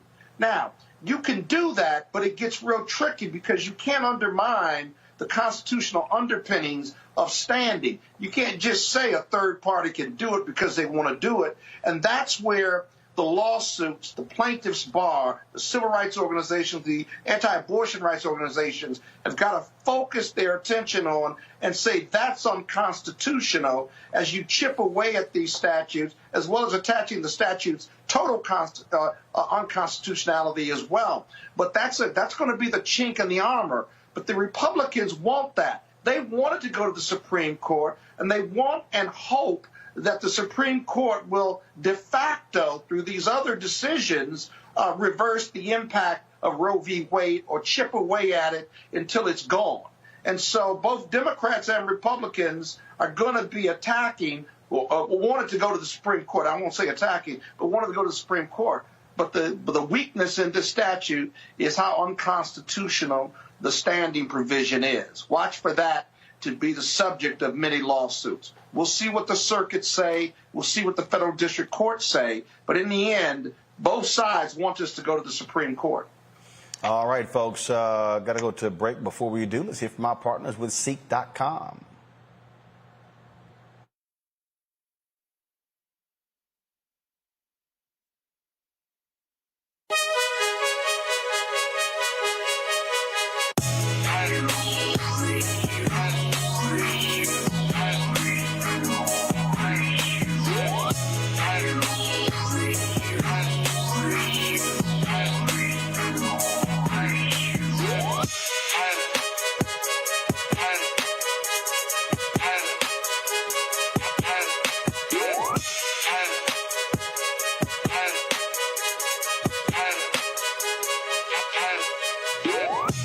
CEEK.com is a black-owned company founded by Mary Spiel, a virtual reality company where you have the content where you can really see some tremendous virtual reality video. Of course, you could do so with this VR headset right here, where you just simply pop your phone in, and then, of course, you pop it on, and then, of course, you can experience that 360-degree video in virtual reality. You can look at a lot of the great content of other artists that are on their site as we speak. You can also listen with these amazing 360-degree degree sound Bluetooth headphones. And of course, I know Scott hates it, but the gold ones, I certainly match my Alpha attire. And so, again, great sound. You can use it for gaming. Like I say, it's Bluetooth, so you can take phone calls. The music is tremendous. The bass is crazy. Folks, if you want to get these headphones or you want to get the virtual reality headset, go to CEEK.com. Use this promo code RMVIP2021. RMVIP21 if you want to check it out. So go to CEEK.com to try these products out. And then when you support CEEK.com by buying these products, a portion comes back to us at Roland Martin Unfiltered. So we certainly appreciate Mary Spio and CEEK.com for being partners with us here at Roland Martin Unfiltered. All right, when we come back, we'll talk COVID. Joe Rogan, oh my God, he has been going off against vaccines and saying it's crazy, it makes no sense. He now has COVID. Next, at Roland Martin Unfiltered. All right, so a lot of y'all are always asking me about some of the pocket squares that I wear. Now, Robbie don't have one on. Now, I don't particularly like the white pocket squares. I don't like even the silk ones. And so I was reading GQ magazine a number of years ago, and I saw this guy who had this pocket square here, and it looks like a flower. This is called a shibori pocket square. This is how the Japanese manipulate the fabric to create this sort of flower effect. So I'm going to take it out and then place it in my hand so you see what it looks like. And I said, man, this is pretty cool. And so I tracked down, it took me a year to find a company that did it. And so they make about 47 different colors. And so I love them because, again, as men, we don't have many accessories to wear, so we don't have many options. And so this is really a pretty cool pocket square. And what I love about this here is you saw when it's in the pocket, you know, it gives you that flower effect like that. But if I wanted to also, unlike other, because if I flip it and turn it over, it actually gives me a different type of texture. And so therefore it gives me a different look. So there you go. So if you actually want to get one of these shibori pocket squares, we have them in 47 different colors. All you got to do is go to RolandSMartin.com/pocket squares. So it's RolandSMartin.com/pocket squares. All you got to do is go to my website, and you can actually get this. Now, for those of you who are members of our Bring the Funk fan club, there's a discount for you to get our pocket squares. That's why you also got to be a part of our Bring the Funk fan club. And so that's what we want you to do. And so it's pretty cool. So if you want to jazz your look up, you can do that. In addition, y'all see me with some of the feather pocket squares. My sister, who's a designer, she actually makes these. They're all custom made. So when you also go to the website, you can also order one of the customized feather pocket squares right there at RolandSMartin.com/pocket squares. So please do so. And of course, that goes to support the show. And again, if you're a Bring the Funk fan club member, you get a discount. This is why you should join the fan club. Hey, I'm Arnez J. Black TV does matter, dang it. Hey, what's up, y'all? It's your boy Jacob Lattimore, and you're now watching Roland Martin right now. Stay woke. All right, folks, let's talk a little COVID here. Joe Rogan, of course, on Spotify, man, he was sitting here going off, talking about COVID and the vaccines. Last week, he was angry that venues were requiring vaccine cards by folks as proof had the vaccine, and said he was just outlandish. Well, he got this video today after coming off the road. Feeling very weary. I had a headache, and I just felt run down. And just to be cautious, I separated from my family, slept in a different part of the house. And throughout the night, I got fevers and sweats, and I knew what was going on. So I got up in the morning, got tested, and turns out I got COVID. So we immediately threw the kitchen sink at it, all kinds of meds, monoclonal antibodies, ivermectin, Z-Pak, prednisone, everything. And I also got an NAD drip and a vitamin drip, and I did that 3 days in a row. And so here we are on Wednesday, and I feel great. I really only had one bad day. Sunday sucked, but Monday was better. Tuesday felt better than Monday, and today I feel good. I actually feel pretty fucking good. That's the good news. The bad news is we have to move the Friday show in Nashville. It's going to move to Sunday, October 24th. So that will be the new Nashville date.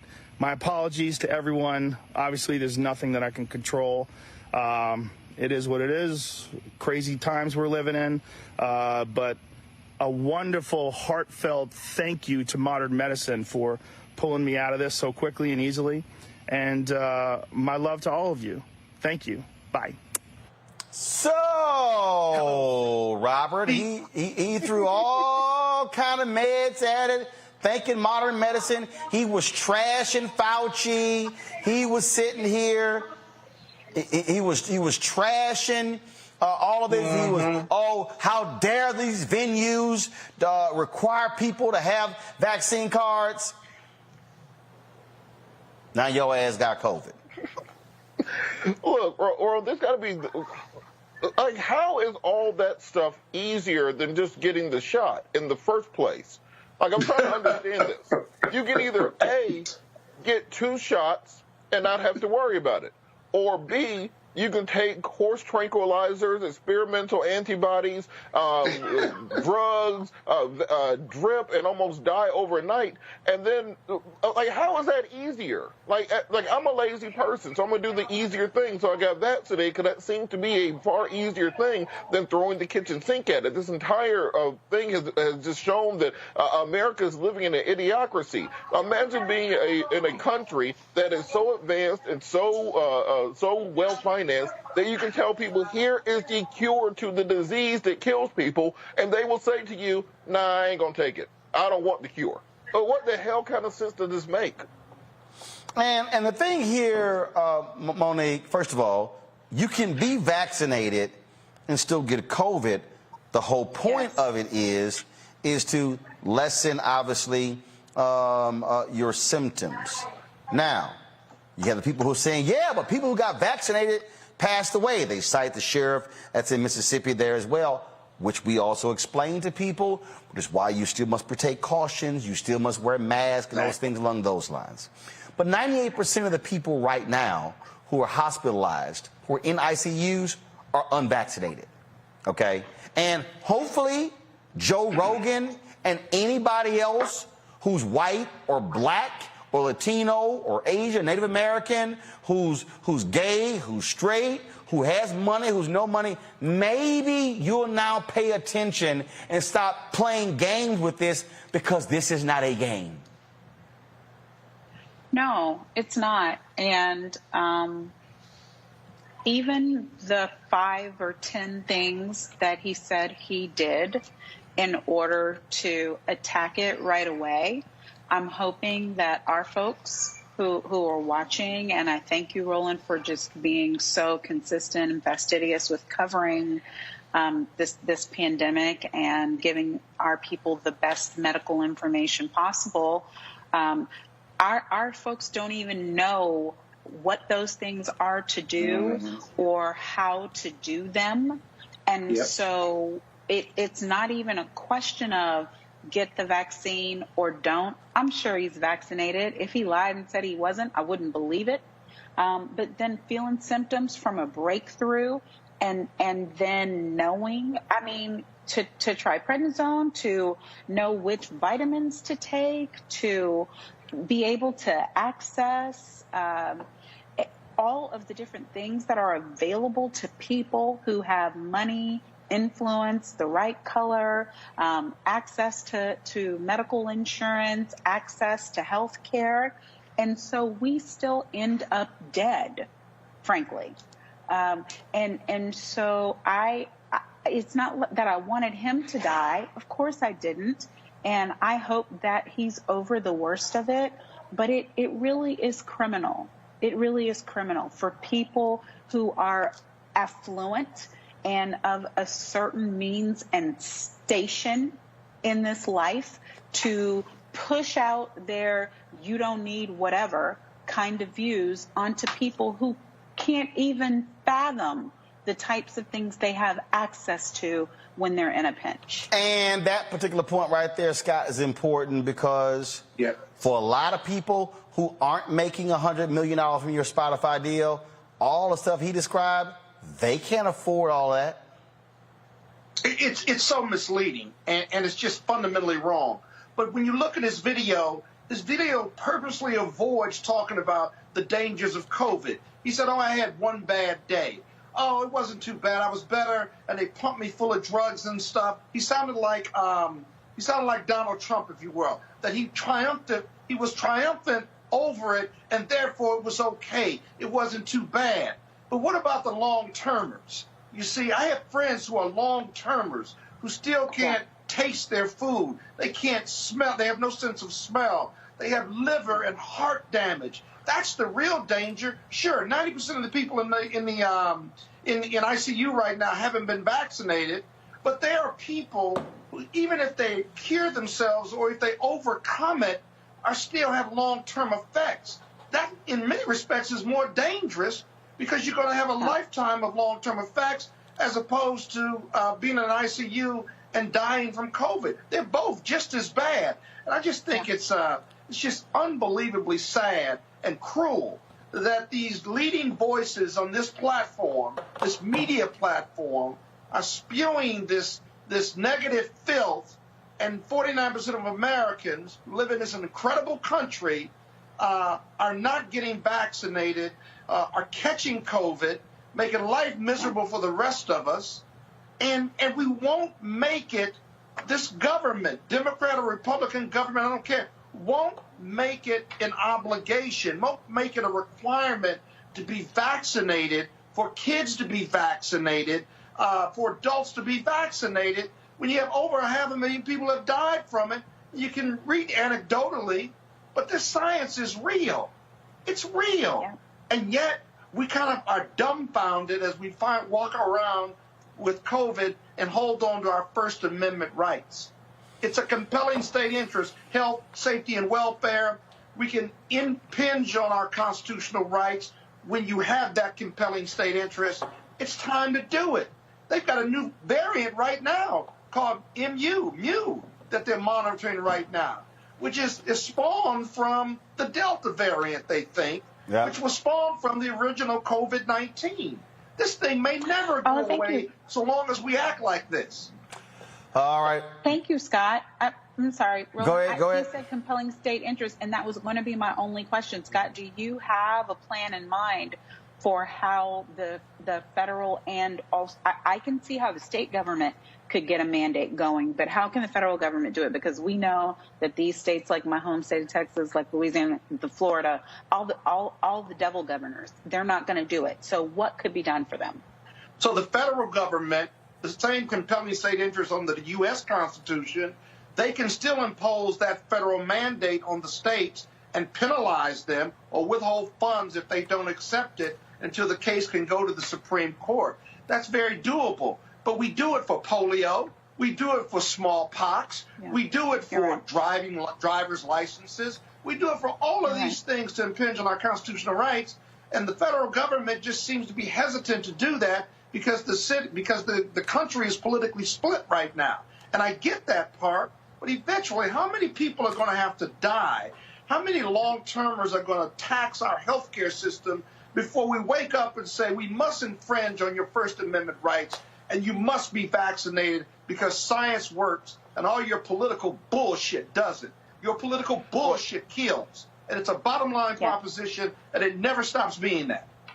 Well, Scott, I think also we have to look at whether steps are going to be intercessant to that, because many of these MAGA people, they're waiting for a reason to start a civil war. So I think Joe Biden is very cognizant of the fact that the minute that you put a national mandate in place, we saw what happened on January 6th. Imagine that happening in every state capital. I think what will happen first is you have to start icing these people completely out of society. I know nobody likes the idea of a vaccine passport, but look, it's my birthday. I want to go to a concert into a venue. Everybody who's in there should have to show their vaccination in order to do so. If you want to board a plane, you should have to show a proof of vaccination, because you using your First Amendment rights should not impinge on my individual freedom to be able to go see Frankie Beverly and Mays. I don't need to think that I should be punished because of your bad decisions.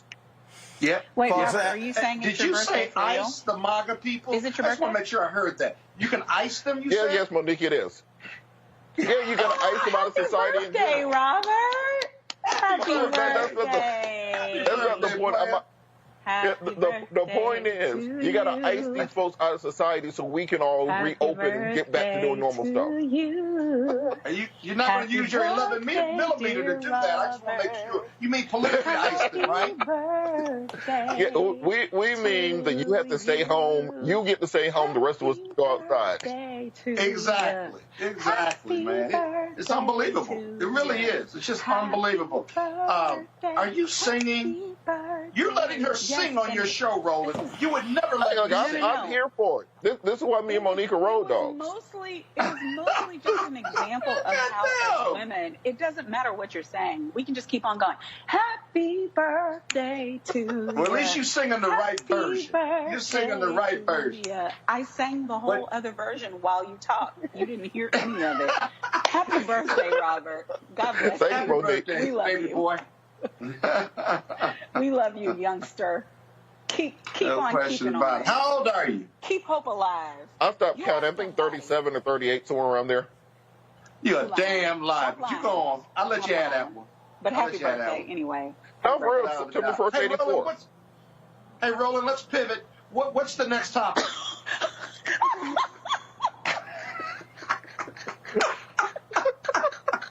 I knew you loved that one. Monique. Roland, you don't want us to ever have a show. I hate you, Scott. I hate you every time you tell him what to do. Our hopes of our own time is further and further away. He's not amused. He's not amused. I know he isn't. This is our shot. What is wrong? We could just let the camera keep rolling until 9 and just do a spinoff. We could turn it into a show. Henry, come back to me, please, on camera 3. Here he goes. Here we go. Folks, let me give an update on the condition of Jacqueline. Let me give an update on the condition of Jacqueline Jackson, the wife of Reverend Jesse Jackson Sr. She is now out of ICU. Jacqueline Jackson is still on oxygen as she battles COVID at Northwestern Memorial Hospital in Chicago. The civil rights icon, Reverend Jesse Jackson Sr., he's at a rehab facility getting physical and occupational therapy. The couple, who had been married for nearly 60 years, they were admitted to the hospital on August 21st. He was vaccinated. She was not. See what happens when we continue with the same story when you're the actual host of the show, Scott. All right, folks, the CDC has announced that unvaccinated Americans should not travel during the upcoming Labor Day weekend. The agency also recommends traveling with caution, wearing a mask. Kind of important. As there are 40 million people who have been 40 million cases of COVID in the country. 658,000 folks have died. As Scott mentioned, the World Health Organization is monitoring a new variant called Mu, initially found in Colombia back in January. Of course, worldwide cases, 218.8 million, and 4.5 million people have passed away due to COVID. Medical officials worldwide say the vaccine and wearing masks are best to slow the virus from spreading. Now, folks, in Georgia, anti-vaxxers have bullied and harassed workers at mobile vaccination clinics. One mobile clinic had to close due to the dangerous behavior of anti-vaxxers. Roberts, Georgia is still being ravaged by COVID, with the highest number of positive cases reported over the past weekend, with nearly 30,000. To date, there have been 1.4 million reported cases in Georgia, 22,740 deaths in Georgia. Only 41% of Georgia's population, they are vaccinated. And in Oregon, check this out, a superintendent in Oregon has been fired by the school board because he followed the state mandate. I'm trying to find the story right now. Give me a second, folks. Let me pull this up. So I saw the story before we came on the air, and it was unbelievable. This Oregon superintendent, again, here it is right here. This is the story. A rural Oregon school superintendent has been fired because he actually enforced the state mandate. Kevin Purnell gave an emotional farewell after the school board voted 4-1 to fire him. Why? Because he followed it. Quote, this is from Oregon Live. The board provided no public explanation for its surprise decision to oust a superintendent who has been on the job for 3 years and in the district for 14 years. Critics and supporters of Parnell's stance on mask mandates make it clear it was a pivotal issue in his fissure with the board. He literally followed the state mandate. This, Robert, is showing you, again, how the crazies are operating. Look, we are facing a dangerous level of stupid in this country. If you're looking at my home state, we got people like Marjorie Taylor Greene running around claiming that mask wearing is tyranny, claiming that the shot is somehow part of a government mind control program. The level of crazy that we are looking at cannot be quantified. So I think this is where it becomes necessary for the federal government, as Scott has said continuously, to step in and put in place the types of safeguards that are needed for the rest of us to be able to go out and play. How about this? If you voluntarily decide not to get vaccinated, maybe you should have to sign away your right to be able to use an ICU bed, because there are cancer victims, there are other people with diseases who need those beds, and your personal decision should not inconvenience them. Maybe because you decide not to be vaccinated, you can't get on the airplane, quite frankly. Because if there's 300 people on the plane and 5 of them decide that they don't want to wear masks, they don't want to be vaccinated, why should the rest of us risk being sickened by these people who simply will not take the most basic public health initiatives necessary? We saw this with AIDS in the 1980s, where we criminalized individuals being able to transmit AIDS to other people without their knowledge. And I feel like someone should not be able to transmit COVID to me without my knowledge, and we're going to put safeguards in place. Otherwise, we'll never get this under control. Just again, it makes no sense whatsoever. Folks, real quick, rescue efforts are continuing in several southern states from the aftermath of Hurricane Ida. The massive Category 4 hurricane ripped through parts of Louisiana, Mississippi, and other southern states, killing 6 and leaving millions without power. Some power has been restored in Louisiana, but it could be up to 3 weeks until it's entirely back. And the search for drill crews off the Gulf Coast who did not evacuate continues. In Mississippi, 2 people died and at least 10 others were injured when their vehicles plunged into a deep hole caused when Ida blew through George County, Mississippi. In Alabama, 2 electric company employees died in an accident while restoring power in Jefferson County. President Biden is expected to travel to Louisiana on Friday to assess the damage. All right, folks, now time for HBCU Connect.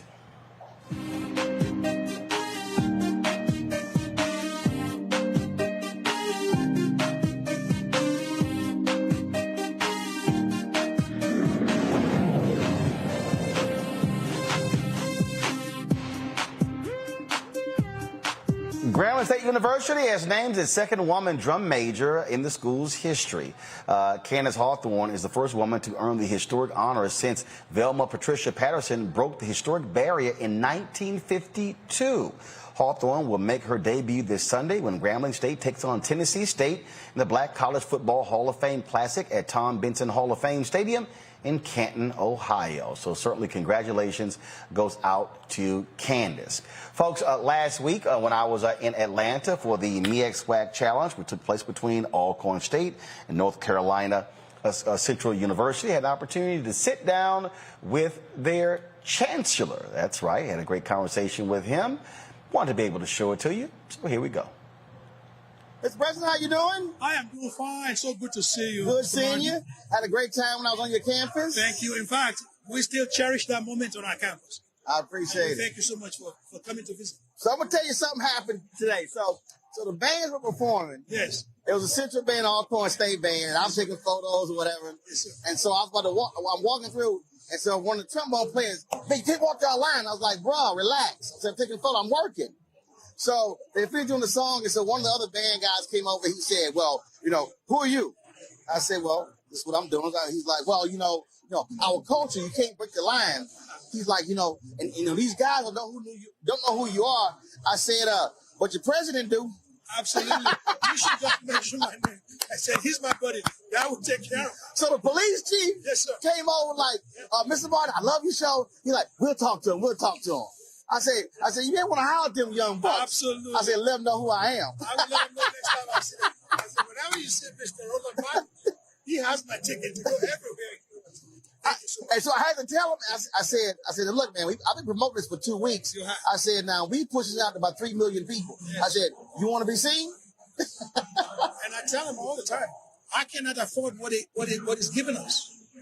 The coverage that we're getting, this is expensive. Yep. None of us can afford it. And when we have people like you who come to the table and say, hey, look, we're going to give you that exposure. We can't pay for it. And so we really appreciate it. And our students have to understand that. They don't understand the issue of, PR, media, they don't understand it. Yeah, I tell them, I said, look, I get your rules, breaking the line. I said, but look, we out here. So this ain't the halftime. We're good. So, so they all got sit over. The police chief said, I talked to him. Don't worry about it. I appreciate that very much. And I said, Chief Williams, I'm going to let him know. I said, if Roland comes around tomorrow, you let him straight to the front line. Let him take that picture. There you go. You talked about the exposure. Yes. But not just for the schools, but also for both of these conferences and also for HBCUs across the board. No question at all. In fact, I think the exposure for one HBCU is an exposure for all of us because we have mostly the same mission. We tell the same story. We serve the same types of students. We have the same historical perspective. And we have the same struggle. So one HBCU is all HBCU. Now, do we have rivalry? Yes, of course we do. But it's a good rivalry. So when we tell a story of one, we tell a story of the others. And so I'm so proud that, even this game is between two of our major institutions. Right. But we also represent the others at large. So that's why this is a very important moment for us. And one of the things that we've been seeing, we've been covering the story, and look, I feature a lot of HBCU professors on my show as well. In the wake of George Floyd's death, there's been a significant focus, resurgence of resources, not just corporate America, but also philanthropists, but also for graduates who now say, you know what, the value of the HBCU matters. And that's a question that we've talked about for years. Some have even questioned that. What's the value of HBCU? What's the impact of HBCU? But now, that for some reason, because of the environment that we're in, the equity issue, the disparity issue, the social justice issue, if that's what it takes to bring people to the table and understand our value, I'm not upset with it. We are getting the exposure nevertheless. But what I do say to people, what I do encourage people is that let this not be a snapshot. Right. Let it be sustained. That's right.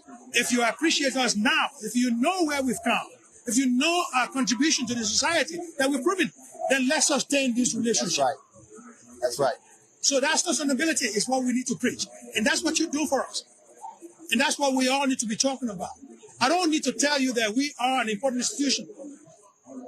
We have graduates in all walks of life who demonstrate that on a daily basis.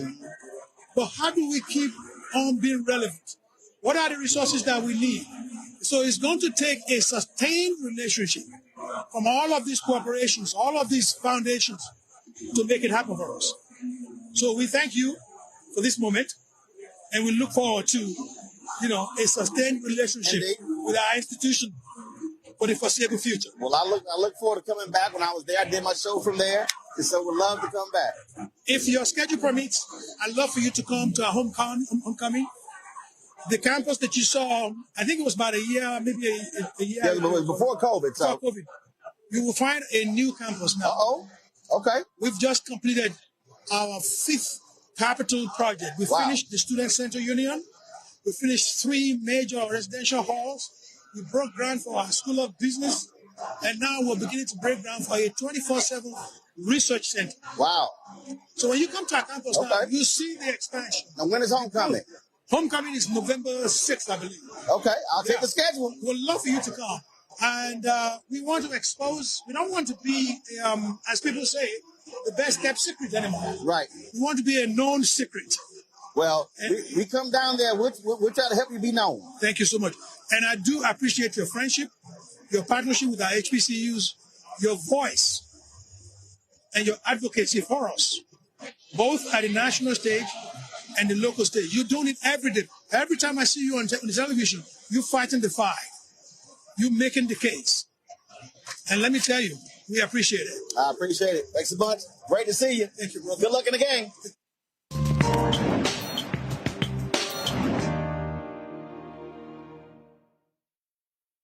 Bringing back our HBCU Giving Day. We're going to do this every single day. North Carolina Central University is our HBCU Giving Day University of the Day. They were, of course, located in Durham, North Carolina, founded in 1910. Notable graduates, Julius Chambers, Willie E. Gary, Maynard Jackson, and many more. If you want to support North Carolina Central, go to nccu.edu. I want to go to our panel for this final story here, y'all. And I had to smack Axios around. They have the website, Monique, Robert, and Scott. They literally dropped this story on August 21st. It says, HBCU's identity crisis. And if you scroll this story, they lay out HBCUs, what they call the big picture. And then they quote a professor at Howard University where it says most black students choose HBCUs because they feel a sense of kinship with the college's culture and community. And then they quote him by saying that it's also why there's a sense that non-black students are invaders. They then go on in this story, they talk about the history of HBCUs, what's happening today.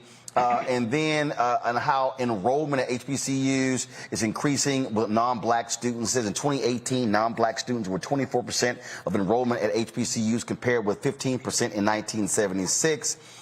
Then they use this, which I think is just stupid. They go, as HBCUs sought out more non-black students, a handful, such as West Virginia State University and Bluefield State College, became predominantly white, leading to racial tensions. And so they quote a graduate of West Virginia State University, this guy, and talks about this tension, and then goes on to say, blah, blah, blah, okay, some other stuff. Okay, here's my problem with this article, how stupid it is. And I literally tweeted the two authors of this article, as well as Jim Vanderhay, who is the co-founder of Axios.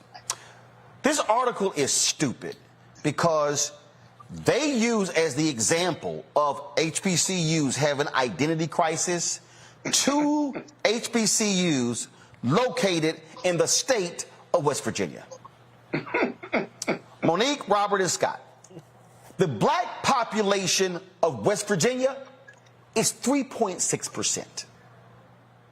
Not 36%, not 30.6%, 3.6%. Okay?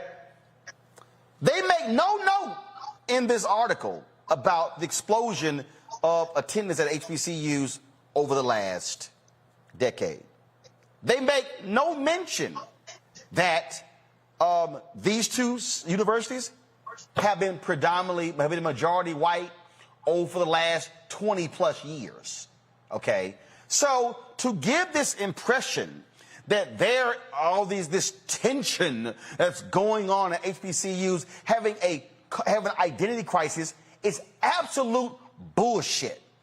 And I literally said, how is it that y'all didn't quote nobody from NAFIO, no Leslie Baskerville, nobody from Thurgood Marshall, nobody from the UNCF, but y'all decided to quote a graduate of an HBCU, which is called a historically black college university out of West Virginia, where the black population is 3.6%.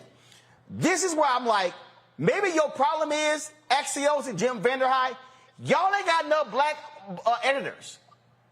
Maybe your problem is you ain't got enough black staffers who would have seen the story and say, identity crisis? No. This is absolutely idiotic, Monique, and horrible journalism. It is. Robert. I yield to Scott for 300. Robert. I call on who's She yielded to me. This ain't Congress. Well, a couple points. It was Jeopardy. A couple points. One on the kind of circling back to the female drum major story. I do want to give a shout out to LaToya, the showstopper Lee, who was our drum major at Clark Atlanta University back in 2002. When female drum majors We ain't talking about Clark Atlanta. Look, I went to Clark Atlanta. I'm the in Atlanta. story was rambling. Clark Atlanta. Can you stay focused? going to point B on this issue. I think that what we're seeing in the popular press, particularly right-wing press, is an effort to slander HBCUs. As we've seen more and more funding going to them, more and more publicity. We saw what Chris Paul did in the bubble to promote HBCUs. We're seeing more SWAC and MEAC teams playing major universities. We're seeing more money going towards HBCUs in general. They were trying to do everything they can. Going to Howard. Well, you know, it's Clark Atlanta's there, so if they can't get into Clark, there's always Howard. So, you know. That's why I yielded to Scott, because Howard's getting the money and they hating. That's all it is. Go ahead, exactly. Let's continue. But here's the deal, Roland. Here's the deal. Historical black colleges are doing better than ever financially. The last COVID Relief Act relieved all of their debt through UNCF and through and the federal guarantees, right? Private billionaires and multi-million and millionaires are giving more to historical black colleges because of the racial equity plans out here. We are experiencing a boom, and as a double HBCU graduate, Morehouse and Howard, my only response to that article is, we good, right? But remember one thing, we have never excluded any person of any other color, which is why we're historical black colleges. We've never excluded anybody. Morehouse 10 years ago had a white valedictorian. And so that article is rooted in ignorance. And as someone who sits on the board of my alma mater, as secretary, I know the facts and the statistics well. And so they could have interviewed me. They could have interviewed you. They could have interviewed Dr. David Thomas or the president of Howard University, but they didn't. So they weren't looking for truth. They were looking for a story to back into it. And they backed into this bullshit. I just have a problem you writing a story saying, go back to it, HBCU's identity crisis, and written by Shauna Chin and Marissa Fernandez.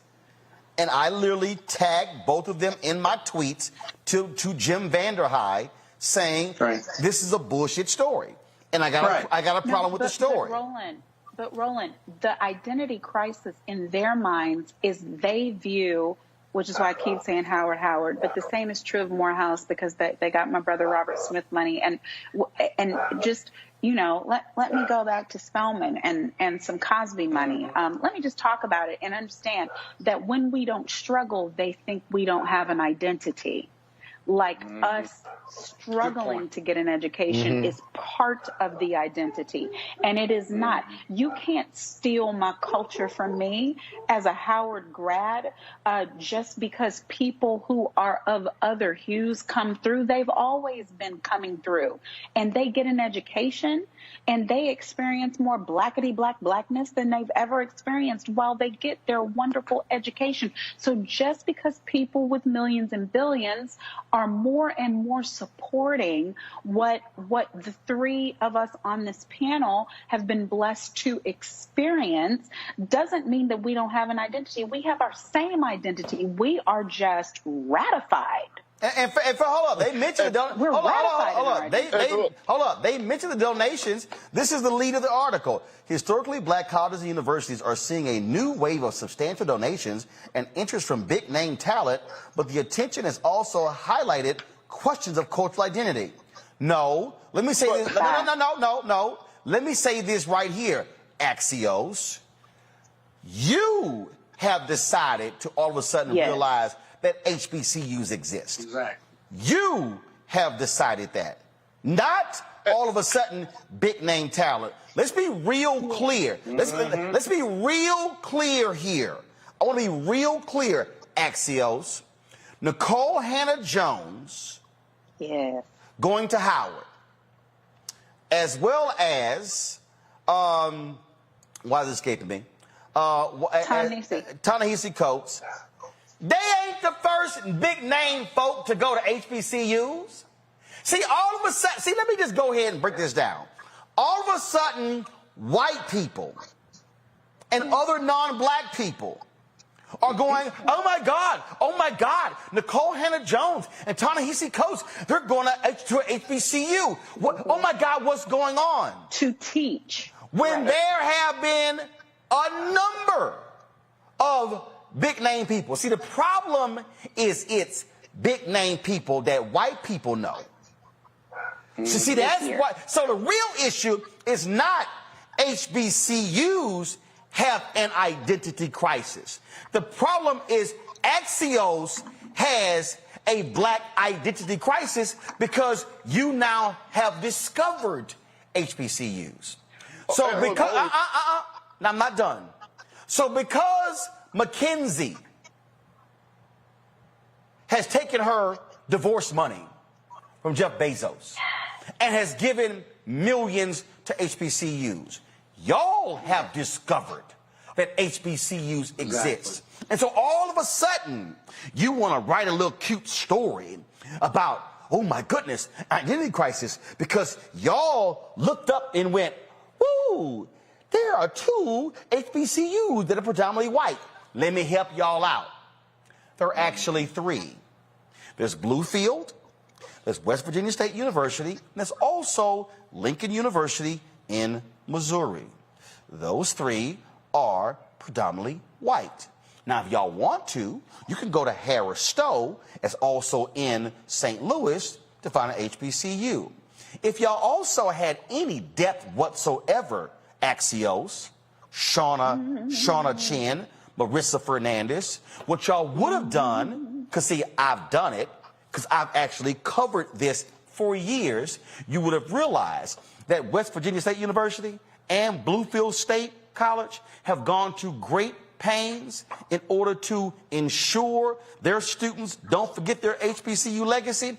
What you may have also realized is that Bluefield State College created scholarships to attract black students who in the area of theology to come to that Christian university because of that history. I'm sorry, how do I know that?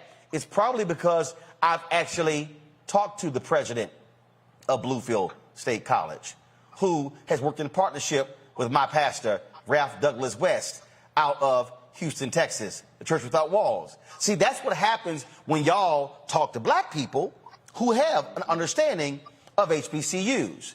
So, message to all mainstream white media. If y'all gonna all of a sudden discover HBCUs, do the damn research before you write ignorant ass headlines saying there's an identity crisis at HBCUs. No, y'all are just clueless. Yeah. And we'll leave it at that.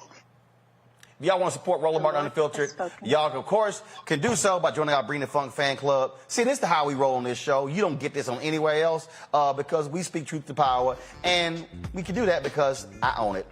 So go to our Bring the Funk fan club. Cash App, $RM Unfiltered. Venmo, RM Unfiltered. PayPal's R Martin Unfiltered. Zelle is Roland at RolandSMartin.com. Roland at RolandMartinUnfiltered.com. Want to thank Scott, Robert, and Monique. Tomorrow, I unveil the next phase of Roland Martin Unfiltered. Tomorrow. You do not want to miss the show. We've been working on this since we were created 3 years ago on Saturday. Robert's birthday is today. Our birthday is on Saturday. Y'all do not want to miss tomorrow's show. Trust me.